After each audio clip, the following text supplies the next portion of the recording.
জয় গুরু, জয় শ্রী পরমাত্মানে নমঃ। আজ আমরা পবিত্র শ্রীমদ্ ভগবদ গীতার ষষ্ঠ অধ্যায় অভ্যাস যোগ শ্রবণ করব। এই অভ্যাস যোগের সেই পরম জ্ঞানকে আমরা জেনে নেব, যে জ্ঞানের মাধ্যমে আমরা আমাদের এই অনন্ত দুর্লভ মনুষ্য জন্মকে সফল করতে পারবো, সার্থক করতে পারবো। এবং এই অভ্যাস যোগে আমরা জেনে নেব যে পরমাত্মার সর্বশ্রেষ্ঠ ও সর্বোত্তম ভক্ত কে, এবং পরমাত্মার সর্বোত্তম ভক্ত যোগী পুরুষের আচরণ কেমন, একজন যোগী পুরুষ এই জগৎ সংসারে কেমন ভাবে বিচরণ করেন, এবং আমরা কেমন ভাবে অভ্যাসের দ্বারা আমাদের এই মহাচঞ্চল মন, চিত্ত ও দেহ ইন্দ্রিয়াদিকে সংযত করিয়া যোগে সিদ্ধি লাভ করিতে পারব, নিজ আত্মাকে পরমাত্মার সাথে এক করে দিতে পারব। তাই আপনারা সকলেই সম্পূর্ণ শ্রদ্ধা ও ভক্তি সহকারে পবিত্র গীতার অভ্যাস যোগের এই পরম দুর্লভ জ্ঞানকে শ্রবণ করুন, অন্তর্সাৎ করুন, হৃদয়ঙ্গম করুন, আর নিজের বাস্তব জীবনের কর্মে পরিণত করুন, আর আমাদের এই অনন্ত দুর্লভ মনুষ্য জন্মকে সফল করুন, সার্থক করুন, এই জীবনেই জীবন মুক্তি লাভ করুন। জয় গুরু। পবিত্র গীতার ষষ্ঠ অধ্যায়ের প্রথম শ্লোকে ভগবান শ্রীকৃষ্ণ অর্জুনকে বলছেন, হে অর্জুন, কর্মফলের আকাঙ্ক্ষা না করিয়া যিনি কর্তব্য কর্ম করেন তিনিই সন্ন্যাসী, তিনিই যোগী। আর যিনি যজ্ঞাদি শ্রোত কর্ম ত্যাগ করিয়াছেন অথবা সর্ববিধ শরীর কর্ম ত্যাগ করিয়াছেন তিনি নহেন। অর্থাৎ ভগবান বলছেন, যেই ব্যক্তি তার অন্তর থেকে সকল প্রকার কর্মের প্রতি ফলের আসক্তি বা ফলের কামনাকে বর্জন করিয়াছেন এবং নিজের কর্তৃত্ব অভিমানকে বর্জন করিয়া ফলাফলে উদাসীন হইয়া নিজেকে পরমাত্মার দাস মনে করে নিমিত্ত অনুসারে যিনি সকল কর্তব্য কর্মই সম্পাদন করেন, সকল কর্ম এবং কর্মের ফল পরমাত্মাকে অর্পণ করেন, সেই ব্যক্তি প্রকৃত সন্ন্যাসী, প্রকৃত যোগী পুরুষ। আর যেই ব্যক্তি সকল প্রকার শ্রৌত কর্ম ও শরীর কর্মকে ত্যাগ করিয়াছেন এবং বস্ত্র ধারণ করে হাত পায়ে ইন্দ্রিয়গুলিকে সংযত করে ধ্যানে বসে আছেন এবং যার অন্তর সহস্র সহস্র কাম কামনায় ভ্রমণ করিতেছে, যার অন্তরে সহস্র সহস্র বিষয় বাসনার চিন্তা করিতেছেন, সেই রকম ব্যক্তি প্রকৃত সন্ন্যাসী বা প্রকৃত যোগী নহেন।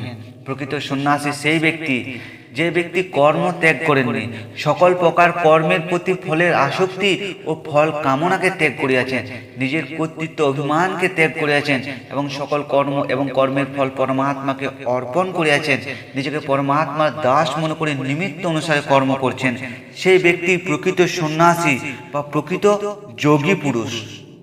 তারপর দ্বিতীয় শ্লোকে বলছেন, হে পাণ্ডব, যাহাকে সন্ন্যাস বলে তাহাই যোগ বলিয়া জানিও, কেননা সংকল্প ত্যাগ না করিলে কেহই যোগী হইতে পারে না। অর্থাৎ ভগবান বলছেন, যেমন একজন প্রকৃত সন্ন্যাসী সেই ব্যক্তি যে ব্যক্তি কর্মের প্রতি সকল ফলাকাঙ্ক্ষা ও কর্মের প্রতি ফলের আসক্তিকে বর্জন করিয়াছেন, নিজের কর্তৃত্ব অভিমানকে বর্জন করিয়াছেন, সেই ব্যক্তি প্রকৃত সন্ন্যাসী। এবং একজন যোগীও সেই ব্যক্তি যে ব্যক্তি তার অন্তরে সকল প্রকার সংকল্প বিকল্পকে ত্যাগ করিয়াছেন, সকল প্রকার ফলের আসক্তিকে ত্যাগ করিয়াছেন, কর্মের ফল কামনাকে বর্জন করিয়াছেন, নিজের কর্তৃত্ব অভিমানকে বর্জন করিয়াছেন, সেই ব্যক্তি প্রকৃত সন্ন্যাসী। তাই ভগবান বলছেন, এই সন্ন্যাস আর যোগ একই, যেই সন্ন্যাসী সেই যোগী পুরুষ। তারপর 3 নম্বর শ্লোকে বলছেন, যোগে আরোহণেচ্ছ মুনির পক্ষে নিষ্কাম কর্মই যোগ সিদ্ধির কারণ, যোগারূঢ় হইলে চিত্তের সমতায় ব্রাহ্মে স্থিতিতে নিশ্চল থাকিবার কারণ। অর্থাৎ ভগবান বলছেন, যে সকল ব্যক্তিরা প্রকৃত সন্ন্যাসী বা প্রকৃত যোগী হতে চান, এই যোগ মার্গে আরোহণ করতে চান, সেই সকল ব্যক্তিদেরই উচিত এই নিষ্কাম কর্মযোগের আচরণ করা, কেননা এই নিষ্কাম কর্মযোগের দ্বারা অতি সহজেই এই যোগের সিদ্ধি লাভ হয়। এবং ভগবান বলছেন, একজন যোগারূঢ় ব্যক্তি তার চিত্তের সমতায় ব্রাহ্মে স্থিতিতে নিশ্চল হয়ে থাকেন। অর্থাৎ যেই ব্যক্তি এই জগৎ সংসারের সবকিছুকে সমান রূপে দর্শন করেন, এই জগৎ সংসারের সবকিছুকে সমভাবে গ্রহণ করেন, মান অপমান নিন্দা প্রশংসা জয় পরাজয় আদি কোনো কিছুতেই বিচলিত হন না, যে ব্যক্তির চিত্ত প্রসাদ জন্মিয়াছে, সেই রকম চিত্ত প্রসাদ যুক্ত ব্যক্তি তাহার চিত্তের সমতায় সদা সর্বদাই ব্রাহ্মে স্থিতিতে নিশ্চল হইয়া থাকিতে পারেন বা নিশ্চল হইয়া থাকেন। তারপর 4 নম্বর শ্লোকে বলছেন, যখন সাধক সর্বসংকল্প ত্যাগ করায়, রূপ রসাদি ইন্দ্রিয়ের ভোগ্য বিষয়ে এবং কর্মে আসক্ত হন না, তখন তিনি জগারূঢ় বলে উক্ত হন। অর্থাৎ ভগবান বলছেন, যখন কোনো সাধক তার অন্তরের সকল সংকল্প ও বিকল্পকে ত্যাগ করেছেন, সকল প্রকার কর্মের প্রতি ফলের আসক্তিকে ত্যাগ করেছেন এবং রূপ রসাদি এই ইন্দ্রিয়ের ভোগ্য বিষয়ে এবং কর্মে আসক্ত হন না, অনাসক্ত থাকেন, সকল কর্মই তিনি অনাসক্ত হয়ে আচরণ করেন এবং সকল কর্ম এবং কর্মের ফল পরমাত্মাকে অর্পণ করিয়া দেন, তখন বুঝিত হইবে যে সেই ব্যক্তি একজন জগারূঢ় ব্যক্তি, অর্থাৎ সেই ব্যক্তি প্রকৃত যোগ মার্গে চলছেন। তারপর 5 নম্বর শ্লোকে বলছেন, আত্মার দ্বারাই আত্মাকে বিষয়কূপ হইতে উদ্ধার করিবে, আত্মাকে অবসন্ন করিবে না, কেননা আত্মায় আত্মার বন্ধু এবং আত্মায় আত্মার শত্রু। অর্থাৎ ভগবান বলছেন, আত্মার দ্বারা আত্মাকে অর্থাৎ নিজের দ্বারা নিজেকেই এই বিষয়কূপ হইতে উদ্ধার করিবে। বিষয়কূপ অর্থাৎ শব্দ, স্পর্শ, রূপ, রস ও গন্ধ, এই পঞ্চ বিষয়রূপী আমাদের অন্তরে যে অনন্ত কাম কামনা ও ভোগ বাসনা, সেই সকল কাম কামনা ও ভোগ বাসনা রূপী বিষয়ের কূপ হইতে নিজের চেষ্টাতেই নিজের দ্বারাই নিজেকে উদ্ধার করিবে, আত্মাকে অবসন্ন করিবে না, অর্থাৎ নিজেকে সেই সকল ভোগ বাসনা ও কাম কামনায় লিপ্ত করিয়া নরকগামী করিবে না, নিজেকে নিম্ন দিকে যাইতে দিবে না, কেননা আত্মায় আত্মার বন্ধু এবং আত্মায় আত্মার শত্রু। কেননা এই জগৎ সংসারের প্রত্যেক মনুষ্যই নিজেই নিজের বন্ধু এবং নিজেই নিজের শত্রু। তাই ভগবান এর পরের শ্লোকে বলছেন, যে আত্মার দ্বারা আত্মা বশীভূত হইয়াছে, সে আত্মায় আত্মার বন্ধু, অজিত আত্মার আত্মা শত্রুবৎ অপকারে প্রবৃত্ত হয়। অর্থাৎ ভগবান বলছেন, যে ব্যক্তি এই মহাচঞ্চল মন, চিত্ত ও দেহ ইন্দ্রিয়াদিকে সংযত করিয়া নিজের বশীভূত করে নিয়েছেন, সেই ব্যক্তি নিজেই নিজের বন্ধু। আর যেই ব্যক্তি এই মহাচঞ্চল মন, চিত্ত ও দেহ ইন্দ্রিয়াদিকে সংযত করতে পারেনি, নিজেকে মন ও ইন্দ্রিয়াদির দাস করে রেখেছেন, সেই ব্যক্তি নিজেই নিজের শত্রু। অর্থাৎ সেই ব্যক্তি নিজের বিনাশের কারণ হয়, নিজের অধগতির কারণ হয়। তাই আমাদের সকলেরই কর্তব্য এই মহাচঞ্চল মন, চিত্ত ও দেহ ইন্দ্রিয়াদিকে সংযত করা, নিজের বশীভূত করা। তাহলে আমরা নিজেকে নিজের দ্বারাই এই ভবসাগর হইতে, এই সংসার সমুদ্র হইতে উদ্ধার করিতে পারিব, মুক্ত করিতে পারিব। তারপর 7 নম্বর শ্লোকে বলছেন, জিতেন্দ্রিয় প্রশান্ত অর্থাৎ রাগ দেশ শূন্য ব্যক্তির পরমাত্মা শীত, গ্রীষ্ম, সুখ দুঃখ অথবা মান অপমান প্রাপ্ত হইলেও সমাহিত থাকেন। অর্থাৎ ভগবান বলছেন, যে সকল ব্যক্তিরা জিতেন্দ্রিয়, নিজের মন ও ইন্দ্রিয়াদিকে জয় করে নিয়েছেন, নিজের বশীভূত করে নিয়েছেন, যে সকল ব্যক্তিরা প্রশান্ত অর্থাৎ যে সকল ব্যক্তিরা এই জগৎ সংসারের সবকিছুকে সমভাবে গ্রহণ করেন, কোনো কিছুতে বিচলিত হন না, যে সকল ব্যক্তিদের চিত্ত প্রসাদ জন্মিয়াছে, সেই সকল ব্যক্তিদের আত্মা শীত, গ্রীষ্ম, সুখ দুঃখ অথবা মান অপমান প্রাপ্ত হইলেও সব কিছুতেই সমাহিত থাকেন, কোনো কিছুতেই বিচলিত হন না, অবিচলিত ভাবে আপন সম শান্ত স্বরূপেই অবস্থান করেন। তারপর 8 নম্বর শ্লোকে বলছেন, যাহার চিত্ত শাস্ত্রাদির উপদেশজাত জ্ঞান ও উপদিষ্ট তত্ত্বের প্রত্যক্ষ অনুভূতির দ্বারা পরিতৃপ্ত, যিনি বিষয় সন্নিধানেও নির্বিকার ও জিতেন্দ্রীয়, মৃৎপিণ্ড, পাষাণ ও সুবর্ণখণ্ডে যাহার সমদৃষ্টি, এইরূপ যোগীকে যুক্ত বলা হয়। অর্থাৎ ভগবান বলছেন, এই জগৎ সংসারের সকল শাস্ত্রে যে পরম জ্ঞান ও পরম তত্ত্বের উপদেশ দিচ্ছেন, সেই পরম জ্ঞান ও পরম তত্ত্বকে যে ব্যক্তি সাক্ষাৎ অনুভব করিয়াছেন, উপলব্ধি করিয়া পরিতৃপ্ত হয়ে গিয়েছেন, এবং যে ব্যক্তি জগৎ সংসারের কোনো কিছুতে বিকারগ্রস্ত হন না, সকল বিষয়ে যিনি নির্বিকার থাকেন, এবং যে ব্যক্তি জিতেন্দ্রীয় অর্থাৎ মন ও ইন্দ্রিয়াদিকে জয় করে নিয়েছেন, যে ব্যক্তি মাটির পিণ্ড, পাষাণ ও সুবর্ণখণ্ডকে সমভাবে দর্শন করেন, রাস্তায় পড়ে থাকা কোন স্বর্ণ আভূষণকে কাক বিষ্ঠা ও মল মূত্র মনে করে ওইখানে ফেলে দিয়ে আসেন, সেই রকম যোগীকে যোগ সিদ্ধ পুরুষ বলা হয়, সেই রকম যোগীকে স্বরূপ সিদ্ধ পুরুষ বলা হয়, সেই রকম যোগীকে জীবন মুক্ত পুরুষ বলা হয়।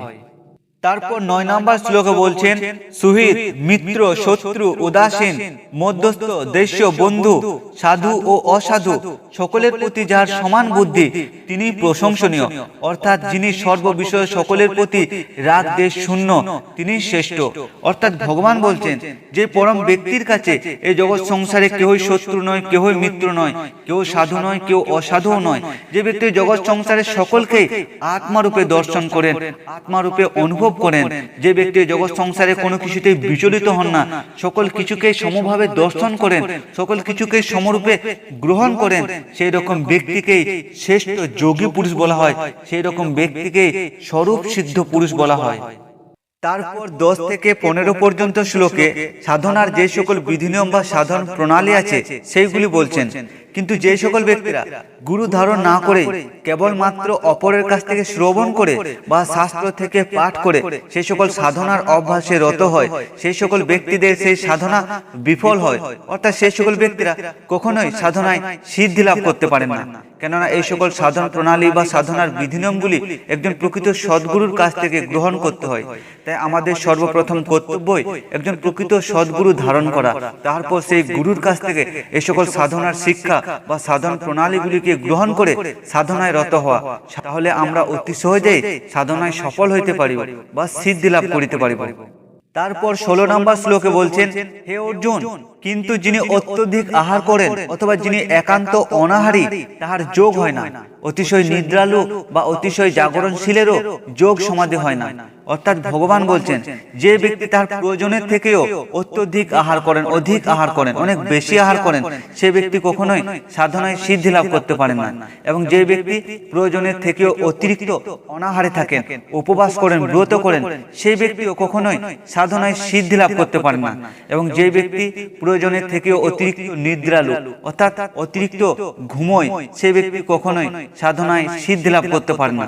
এবং যে ব্যক্তি তার প্রয়োজনের থেকেও অতিরিক্ত জাগরণ থাকেন, জেগে থাকেন, সেই ব্যক্তিও কখনোই সাধনায় সিদ্ধি লাভ করতে পারেন না। তাই ভগবান এর পরের শ্লোকে বলছেন, যিনি পরিমিত রূপ আহার বিহার করেন, পরিমিত রূপ কর্মচেষ্টা করেন, পরিমিত রূপে নিদ্রিত ও জাগ্রত থাকেন, তার যোগ দুঃখ নিবর্তক হয়।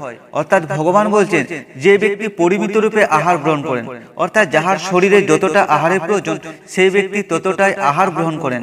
এবং যে ব্যক্তি পরিমিত রূপে বিহার করেন অর্থাৎ ভ্রমণ করেন, যে ব্যক্তি পরিমিত রূপে কর্মচেষ্টা অর্থাৎ শারীরিক পরিশ্রম করেন, যে ব্যক্তি পরিমিত রূপে নিদ্রিত ও জাগ্রত থাকেন, সেই ব্যক্তি অতি সহজেই সাধনায় সিদ্ধি লাভ করতে পারেন।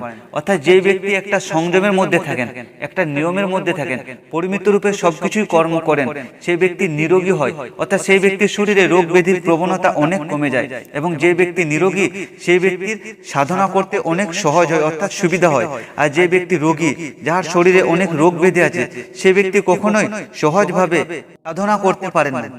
তারপর 18 নম্বর শ্লোকে বলছেন, যখন চিত্ত বিশেষ রূপে নিরুদ্ধ হইয়া আত্মাতেই অবস্থিতি করে তখন যোগী সর্ব কামনা শূন্য হন, এইরূপ যোগী পুরুষই যোগ সিদ্ধ বলিয়া কথিত হন। অর্থাৎ ভগবান বলছেন, যখন কোনো ব্যক্তি তার চঞ্চল মন, চিত্ত ও ইন্দ্রিয়াদিকে সংযত করিয়া নিজ আত্ম স্বরূপেই স্থিত হয়, তখনই সে ব্যক্তির সর্ব কামনা শূন্য হয়ে যায়, সে ব্যক্তি পরম নির্মল ও পরম স্বতন্ত্র হয়ে যান। আর এরকম যোগী পুরুষকে যোগ সিদ্ধ পুরুষ বলা হয়, স্বরূপ সিদ্ধ পুরুষ বলা হয়। তারপর 19 নম্বর শ্লোকে বলছেন, নির্বাত প্রদেশে স্থির দীপশিখা যেমন চঞ্চল হয় না, আত্ম বিষয়ক যোগ অভ্যাসকারী সংযত চিত্ত যোগীর অচঞ্চল চিত্তের উহাই দৃষ্টান্ত। অর্থাৎ ভগবান বলছেন, কোনো আবদ্ধ জায়গায় যেমন প্রদীপের শিখা স্থিরভাবে জ্বলতে থাকে, কখনোই চঞ্চল হয় না, ঠিক সেই প্রকার যে সকল যোগী পুরুষরা নিজ আত্ম স্বরূপকে অনুভব বা উপলব্ধি করার জন্য সাধনার অভ্যাস করছেন, সেই সকল ব্যক্তিদেরও চিত্ত এই জগৎ সংসারের কোনো বিচার, কোনো বিকারে বিচলিত হয় না, সদা সর্বদাই সে পরমাত্মাতেই স্থির থাকে। তারপর 20 নম্বর শ্লোকে বলছেন, যে অবস্থায় যোগ অভ্যাস দ্বারা নিরুদ্ধ চিত্ত উপরত হয় অর্থাৎ সর্ববৃত্তি শূন্য ও নিষ্ক্রিয় হয়, এবং যে অবস্থায় আত্মার দ্বারা আত্মাতে আত্মাকে দেখিয়া পরিতোষ লাভ হয়, তাহাই যোগ শব্দ বাচ্য জানিও। অর্থাৎ ভগবান বলছেন, যোগী পুরুষরা যোগ অভ্যাসের দ্বারা যখন তাহাদের এই চঞ্চল মন, চিত্ত ও ইন্দ্রিয়াদিকে সংযত করিয়া সর্ববৃত্তি শূন্য ও নিষ্ক্রিয় হয়, এবং যে পরম উচ্চতম অবস্থায় সাধক নিজ আত্মার দ্বারা অর্থাৎ নিজেই নিজ আত্ম স্বরূপকে অনুভব বা উপলব্ধি করেন, এবং সেই নিজ আত্মার মধ্যে পরমাত্মাকে দেখিয়া যে পরিতোষ লাভ করেন, যে পরম সন্তোষ, পরম শান্তি বা পরম আনন্দ লাভ করেন, তাহাই যোগের সিদ্ধ অবস্থা, তাহাই পরম যোগের উচ্চতম অবস্থা। আর যোগীরা সেই অবস্থাকে লাভ করিয়া এই জীবনে জীবন মুক্তি লাভ করেন, এই জীবনে সে ব্রহ্মানন্দ, পরমানন্দ, সে পরম আত্মানন্দকেই লাভ করেন। তারপর 21 নম্বর শ্লোকে বলছেন, ইন্দ্রিয়ের অগোচর কেবল শুদ্ধ বুদ্ধি গ্রাহ্য যে নিরতিশয় সুখ যোগী যে অবস্থায় তাহাই অনুভব করেন এবং যে অবস্থায় স্থিতি লাভ করিয়া আত্ম স্বরূপ হইতে বিচলিত হন না, তাহাই যোগ শব্দ বাচ্য জানিবে। অর্থাৎ ভগবান বলছেন, সাধনার যে পরম উচ্চতম অবস্থায় মন বুদ্ধি ইন্দ্রিয়াদি পৌঁছিতে পারে না, সেইখানে কেবলমাত্র যোগী পুরুষরা সেই অবস্থাকে লাভ করিয়া নিরতিশয় সুখ অনুভব করেন। অর্থাৎ সেই নিজের শুদ্ধ চৈতন্য স্বরূপ আত্ম স্বরূপকে লাভ করিয়া নিজ আত্ম স্বরূপে সে পরমাত্মিক আনন্দ পরমাত্মিক সুখ বা পরম শান্তি অনুভব করেন। এবং যে অবস্থায় স্থিতি লাভ করার পর যোগী পুরুষরা কখনোই বিচলিত হন না, সদা সর্বদাই নিজ আত্ম স্বরূপে অবিচলিত ভাবে স্থির থাকেন, সেই অবস্থাকে প্রকৃত যোগের অবস্থা বলা হয়, সেই অবস্থাকে প্রকৃত যোগ সিদ্ধ অবস্থা বলা হয়। তাই ভগবান এর পরের শ্লোকে বলছেন, যে অবস্থা লাভ করিলে যোগী অন্য কোন লাভ ইয়া অপেক্ষা অধিক সুখকর বলিয়া বোধ করেন না, এবং যে অবস্থায় স্থিতি লাভ করিলে মহা দুঃখেও বিচলিত হন না, তাহাই যোগ শব্দ বাচ্য জানিবে। অর্থাৎ ভগবান বলছেন, যে পরম উচ্চতম অবস্থাকে লাভ করিলে যোগী ইহা অপেক্ষা অধিক সুখকর এই জগৎ সংসারে আর কোনো কিছুকেই মনে করেন না, এবং যে পরম উচ্চতম অবস্থায় স্থিত লাভ করিলে সেই যোগীকে জগৎ সংসারে কোনো দুঃখ কষ্টই বিচলিত করতে পারে না, সেই অবস্থাকে যোগের অবস্থা বলা হয়। আর সেই অবস্থায় নিজ আত্ম স্বরূপের অবস্থা, যে যোগী পুরুষ নিজের শুদ্ধ চৈতন্য স্বরূপ আত্ম স্বরূপকে জানিয়াছেন, অনুভব করিয়াছেন বা উপলব্ধি করিয়াছেন এবং সদা সর্বদা নিজ আত্ম স্বরূপে স্থির আছেন, সেই রকম যোগী পুরুষকে এই জগৎ সংসারে কোনো দুঃখ কষ্টই বিচলিত করতে পারে না। আর সেই অবস্থায় পরম যোগের অবস্থা, সেই অবস্থায় যোগ সিদ্ধির অবস্থা। তারপর 23 নম্বর শ্লোকে বলছেন, এই রূপ অবস্থায় দুঃখ সংযোগের বিয়োগ হয়, এই দুঃখ বিয়োগী যোগ শব্দ বাচ্য। এই যোগ নির্বেদ শূন্য চিত্তে অধ্যবসায় সহকারে অভ্যাস করা কর্তব্য। অর্থাৎ ভগবান বলছেন, এই রূপ অবস্থায় অর্থাৎ যেই ব্যক্তিরা নিজের শুদ্ধ চৈতন্য স্বরূপ আত্ম স্বরূপে স্থিত হয়ে গিয়েছেন, সেই অবস্থায় দুঃখ সংযোগের বিয়োগ হয়, অর্থাৎ সকল দুঃখের বিনাশ হয়।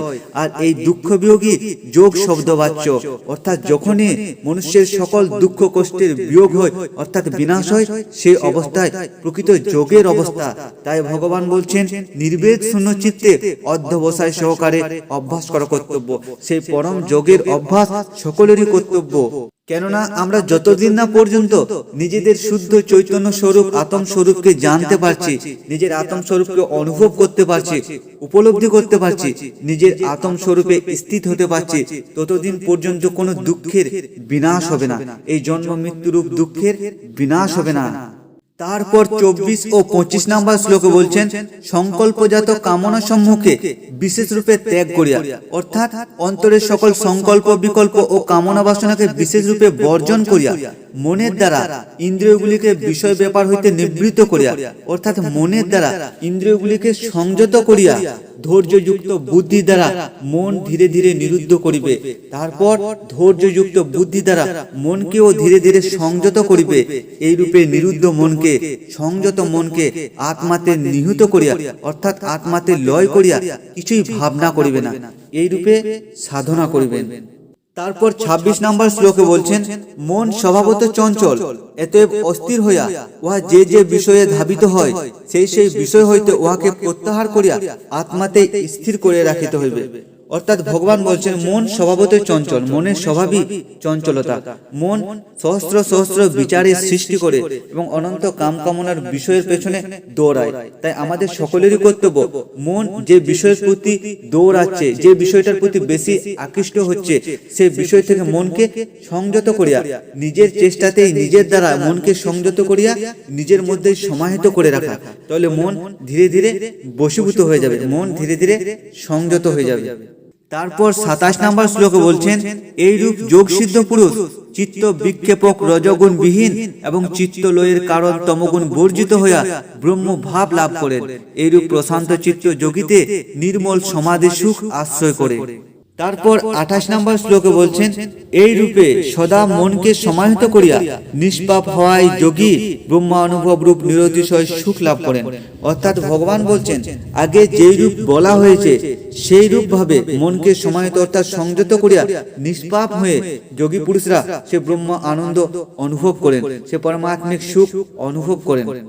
তারপর 29 নম্বর শ্লোকে বলছেন, এইরূপ যোগযুক্ত পুরুষ সর্বত্র সমদর্শী হইয়া আত্মাকে সর্বভূতে এবং সর্বভূতকে আত্মাতে দর্শন করিয়া থাকেন। অর্থাৎ ভগবান বলছেন এইরূপ যোগযুক্ত পুরুষ, অর্থাৎ যে পুরুষরা নিজের শুদ্ধ চৈতন্য স্বরূপ আত্ম স্বরূপকে অনুভব করিয়াছেন এবং নিজ আত্ম স্বরূপে সদা সর্বদা স্থিত আছেন, সেই রকম যোগী পুরুষরা আত্মাকে সর্বভূতে অর্থাৎ নিজ আত্মাকে জগৎ সংসারের সকল প্রাণীর মধ্যেই দর্শন করেন এবং জগৎ সংসারের সকল প্রাণীকে নিজ আত্মাতেই দর্শন করেন। তারপর 30 নম্বর শ্লোকে বলছেন, যিনি আমাকে সর্বভূতে অবস্থিত দেখেন এবং আমাতে সর্বভূত অবস্থিত দেখেন, আমি তাহার অদৃশ্য হই না, তিনিও আমার অদৃশ্য হন না। অর্থাৎ ভগবান বলছেন, যে ব্যক্তি এই জগৎ সংসারের সকলের মধ্যে পরমাত্মাকে দর্শন করেন এবং পরমাত্মার মধ্যে সকলকে দর্শন করেন, সেই রকম সর্বভূতের সমদর্শী বা সর্বভূতের পরমাত্মাদর্শী ব্যক্তির নিকট পরমাত্মা কখনোই অদৃশ্য হন না। অর্থাৎ সেই রকম ব্যক্তির নিকট পরমাত্মা প্রকট হয়ে যান এবং সেই রকম ব্যক্তিও পরমাত্মার থেকে কখনোই অদৃশ্য হন না। অর্থাৎ সেই ব্যক্তি পরমাত্মাকে লাভ করেন এবং সদা সর্বদা পরমাত্মাতে স্থিত থাকেন, পরমাত্মাতে অবস্থান করেন। তারপর 31 শ্লোকে বলছেন, যে যোগী সমত্ব বুদ্ধি অবলম্বন পূর্বক সর্বভূতে ভেদ জ্ঞান পরিত্যাগ করিয়া সর্বভূতে স্থিত আমাকে ভজন করেন, তিনি যে অবস্থায় থাকুক না কেন আমাতেই অবস্থান করেন। অর্থাৎ ভগবান বলছেন, যে ব্যক্তি জগৎ সংসারের সবকিছুকে সমভাবে গ্রহণ করেন, জগৎ সংসারের সকলের মধ্যে সে পরমাত্মাকে দর্শন করেন, সর্বভূতে সমজ্ঞান করেন এবং সকল প্রকার ভেদ জ্ঞানকে পরিত্যাগ করিয়াছেন এবং সর্বভূতে স্থিত সে পরমাত্মাকে ভজনা করেন, সেই ব্যক্তি যে অবস্থায় যেরকম ভাবে যেখানে থাকুক না কেন পরমাত্মাতেই বাস করেন। অর্থাৎ সেই ব্যক্তি স্বয়ং পরমাত্মা স্বরূপ হয়ে যান। তারপর 32 নম্বর শ্লোকে বলছেন, হে অর্জুন, সুখী হোক আর দুঃখই হোক, যে ব্যক্তি আত্মসাদৃশ্যে সর্বত্রই সমদর্শী, সেই যোগী সর্বশ্রেষ্ঠ, ইহাই আমার অভিমত। অর্থাৎ ভগবান বলছেন, সেই যোগী সর্বশ্রেষ্ঠ যোগী পুরুষ, যে ব্যক্তি নিজের আত্ম স্বরূপকে জানিয়াছেন, অনুভব করিয়াছেন বা উপলব্ধি করিয়াছেন এবং সুখ দুঃখ মান অপমান নিন্দা প্রশংসা জয় পরাজয় কোনো কিছুতে বিচলিত হন না, সকল অবস্থাতে সে আত্মাকে দর্শন করেন। অর্থাৎ সকলের মধ্যেই আত্মাকে দর্শন করেন এবং সকলকে নিজের মধ্যে দর্শন করেন, সেরকম আত্মদর্শী যোগী সর্বশ্রেষ্ঠ যোগী পুরুষ। তারপর 33 নম্বর শ্লোকে অর্জুন ভগবান শ্রীকৃষ্ণকে বলছেন, হে মধুসূদন, তুমি এই যে সমত্বরূপ যোগ তত্ত্ব ব্যাখ্যা করিলে, মন যে রূপ চঞ্চল তাতে এই সমভাব স্থায়ী হয় বলিয়া আমার মনে হয় না। অর্থাৎ অর্জুন ভগবান শ্রীকৃষ্ণকে বলছেন, হে কৃষ্ণ, তুমি যে রূপ সমদর্শী বা সমত্ব বুদ্ধি রূপ যোগ তত্ত্ব ব্যাখ্যা করিলে, মন যে রূপ মহা চঞ্চল তাহাতে আমার মনে হয় না এরকম সমভাব বা সমদর্শী করা কখনো সম্ভব হবে। তারপর 34 শ্লোকে অর্জুন ভগবান শ্রীকৃষ্ণকে বলছেন, হে কৃষ্ণ, মন স্বভাবতই চঞ্চল, ইন্দ্রিয়াদির বিক্ষেপজনক মহা শক্তিশালী, দৃঢ়। এই কারণে আমি মনে করি বায়ুকে যেমন আবদ্ধ করে রাখা দুষ্কর, ঠিক সেই প্রকার মনকেও সংযত করা বা নিরোধ করা দুষ্কর। তাই ভগবান এর পরের শ্লোকে অর্জুনকে বলছেন, হে মহাবাহ, মন স্বভাবত চঞ্চল, উহাকে নিরোধ করা দুষ্কর, তাতে সংশয় নাই, কিন্তু হে কুন্তীয়, অভ্যাস ও বৈরাগ্যের দ্বারা উহাকে বশীভূত করা যায়। অর্থাৎ ভগবান বলছেন, হে অর্জুন, মন যে স্বভাবত চঞ্চল ইহাতে কোনো সন্দেহ নেই, কিন্তু তীব্র বৈরাগ ও অভ্যাসের দ্বারা এ মনকে সংযত করা যায়, মনকে বশীভূত করা যায়। তাই আমাদের সকলেরই কর্তব্য এ মনকে সংযত করতে হলে অন্তরে তীব্র বৈরাগ আনতে হবে। বৈরাগ অর্থাৎ মন যে সকল বিষয়ের প্রতি বেশি আসক্ত হচ্ছে, যে সকল বিষয়ের প্রতি মন বেশি যাচ্ছে, সেই সকল বিষয়ের প্রতি তীব্র বৈরাগ আনা, সেই সকল বিষয় থেকে মনকে দূরে রাখা এবং মনকে সংযত করার অভ্যাস করা। তাহলে ধীরে ধীরে এই মন অভ্যাসের দ্বারা সংযত হয়ে যাবে বা বশীভূত হয়ে যাবে। তারপর 36 নম্বর শ্লোকে বলছেন, অভ্যাস ও বৈরাগ্যের দ্বারা যাহার চিত্ত সংযত হয় নাই, তাহার পক্ষে যোগ দুষ্প্রাপ্য, ইহাই আমার মত। কিন্তু বিহিত উপায় অবলম্বন করিয়া সতত যত্ন করিলে চিত্ত বশীভূত হয় এবং যোগ লাভ হইতে পারে। অর্থাৎ ভগবান বলছেন, সেই ব্যক্তির কখনোই যোগের সিদ্ধি লাভ হয় না যে ব্যক্তি অভ্যাস ও বৈরাগ্যের দ্বারা নিজের মন ও দেহ ইন্দ্রিয়াদিকে সংযত করতে পারেননি। কিন্তু এই বিহিত উপায় অবলম্বন করিলে, অর্থাৎ আমি যে সকল উপায় বলিয়াছি সেই উপায়ে কেউ যদি নিজের মন ইন্দ্রিয়াদি ও চিত্তকে সংযত করতে পারিয়াছেন, তবে সেই ব্যক্তি অতি সহজে যোগের সিদ্ধি লাভ করিতে পারেন। তাহলে আমাদের সকলেরই কর্তব্য সর্বপ্রথম নিজের এই মহাচঞ্চল মন, চিত্ত ও ইন্দ্রিয়াদিকে সংযত করা, তারপর গুরুর উপদেশ অনুসারে সাধনায় রত হওয়া। তাহলে আমরা সকলে অতি সহজেই সাধনায় সিদ্ধি লাভ করতে পারবো, নিজের মূল সত্য স্বরূপকে লাভ করতে পারবো। তারপর 46 নম্বর শ্লোকে বলছেন, হে অর্জুন, যোগী তপস্বীগণ অপেক্ষা শ্রেষ্ঠ, জ্ঞানীগণ অপেক্ষাও শ্রেষ্ঠ, কর্মীগণ অপেক্ষাও শ্রেষ্ঠ, ইহাই আমার মত। এতএব হে অর্জুন, তুমি যোগী হও। অর্থাৎ ভগবান শ্রীকৃষ্ণ অর্জুনকে উদ্দেশ্য করে আমাদের সকলকেই বলছেন, এই জগৎ ব্রহ্মাণ্ডে যত রকমের ভক্ত আছে তার মধ্যে সর্বোত্তম ও সর্বশ্রেষ্ঠ ভক্ত যোগী ভক্ত। যোগী অর্থাৎ যে ব্যক্তি তার অন্তরে সকল প্রকার কাম কামনা ও বিষয় বাসনা রূপ মলিনতাকে বর্জন করে আছেন, নিজের কর্তৃত্ব অভিমানকে বর্জন করে আছেন, সকল প্রকার কর্মের প্রতি ফলের আসক্তি ও ফল কামনাকে বর্জন করে আছেন। যে ব্যক্তি মান অপমান, নিন্দা প্রশংসা, জয় পরাজয়, সুখ দুঃখ সবকিছুকে সমভাবে গ্রহণ করেন, এই জগৎ সংসারের সকলকেই সমভাবে দর্শন করেন, অর্থাৎ সকলের মধ্যে নিজ আত্মাকে এবং সকলকে নিজের মধ্যে যে ব্যক্তি অনুভব করেন, যে ব্যক্তি এই জগৎ সংসারে কোনো কিছুতে বিচলিত হন না, সদা সর্বদাই সন্তুষ্ট থাকেন এবং নিজেকে পরমাত্মার দাস মনে করে নিমিত্ত অনুসারে কর্মের ফলাফলে উদাসীন হয়ে কর্তব্য অনুসারে কর্ম করেন, সেই ব্যক্তি প্রকৃত যোগী। এবং যে ব্যক্তি নিজের শুদ্ধ চৈতন্য স্বরূপ আত্ম স্বরূপকে জানিয়াছেন, নিজের শুদ্ধ চৈতন্য স্বরূপ আত্ম স্বরূপকে অনুভব করে আছেন, উপলব্ধি করে আছেন এবং নিজ আত্মাকে পরমাত্মার সাথে যোগ করে দিয়েছেন, সেই ব্যক্তি প্রকৃত যোগী। এবং যে ব্যক্তি সদা সর্বদা নিজের শুদ্ধ চৈতন্য স্বরূপ আত্ম স্বরূপে স্থিত আছেন, সেই ব্যক্তি প্রকৃত যোগী পুরুষ, সে ব্যক্তি প্রকৃত সন্ন্যাসী, সে ব্যক্তি প্রকৃত জীবন মুক্ত পুরুষ।